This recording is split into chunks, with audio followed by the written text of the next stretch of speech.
Broadcast থেকে দুখানা শব্দ এসেছে, একটা কি পডকাস্ট, কানে শুনছি, একটা কি করি কানে শুনি এবং দেখি।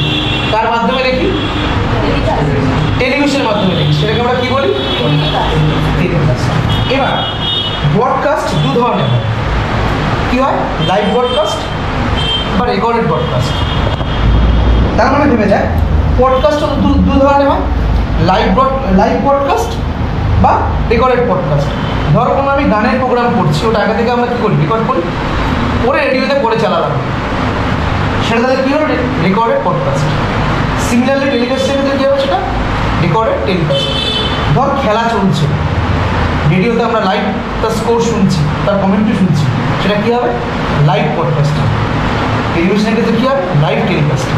তার মানে ব্রডকাস্টে দুখানা ভাগে ভাগ করা যায়, একটা হচ্ছে তো লাইভ ব্রডকাস্ট, একটা কি রেকর্ডেড ব্রডকাস্ট। রেকর্ডেড ব্রডকাস্ট বা প্রি রেকর্ডেড ব্রডকাস্ট এটাকেও বলা হয়।